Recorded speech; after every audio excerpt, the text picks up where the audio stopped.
Vim në studio, miq të dashur, besoj duket edhe nga pamjet që kam librin e Arben Tafaj, sigurisht prodhuar nga vllai të Ndjerit dhe ndaj le ta mirpresim zotin Ilir Tafaj. Mirëmëngjes, mirë se erdhët. Mirëmëngjes, mirë se u gjeta.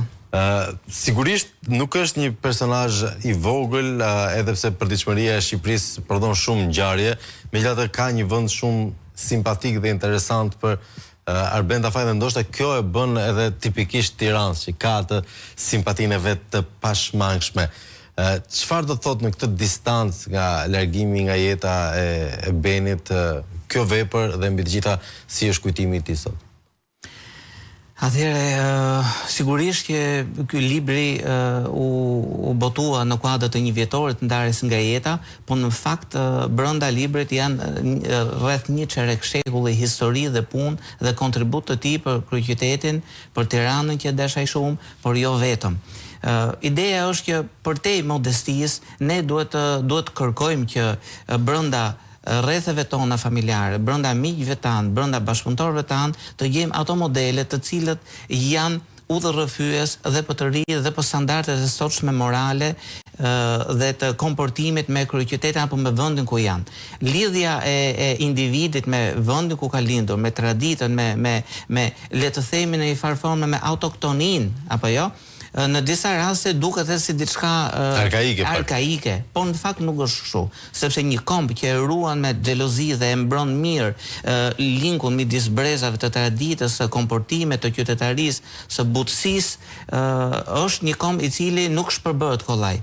Ndaj në lidhje me këtë, figura e Arbenit në këtë libër tregon qartë që ndonse Shqipëria në këto vite të turbullta ka kaluar goxha dallë dhe goxha rrisje në lidhje me dobësimin e këtyre elementeve që folëm, Arbeni në kryeshoqatën Tirana që nga viti 2000 dhe 2024 mbajti fort këtë lloj aksi, këtë lloj force të komunitetit të Tiranës, por duke i shërbyer dhe trevave përreth dhe le themi modele të qytetarisë. Megjithatë interesant është që zoti Tafaj ishte në radhë në politikanëve, por nuk pati le themi fatin e keq të politikanëve zakonisht kur ndahen nga jeta, të cilët e polarizojnë shoqërinë me thik. Një pjesë fansa shprehin ngushëllime, kanë një trishtim, dhe kundërshtarët le themi gjejnë rastin për masakër. Pati një konsensus qytetar popullor ndaj zotit Tafaj për veprën e tij. A është kjo një trashëgimi për cilën duhet të jeni krenar?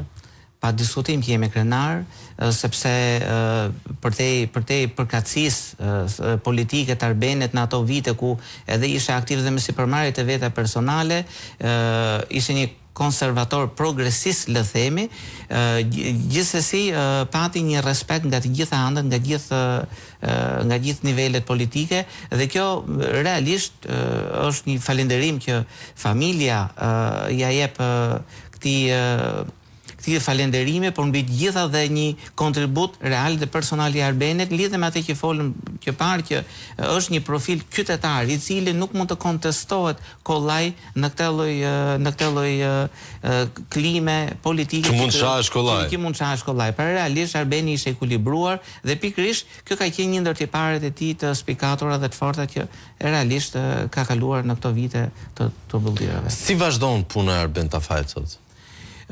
Realisht ne që me ndarje nga jeta nisu nga trendi dhe nga tradita edhe ndërkombëtare, që për figurat cilat lënë një gjurmë dhe janë figurat të spikatora në jetën politike, kulturore apo sociale gjithashtu, krijohen fondacione për ta ndjekur punën dhe veprën e tij.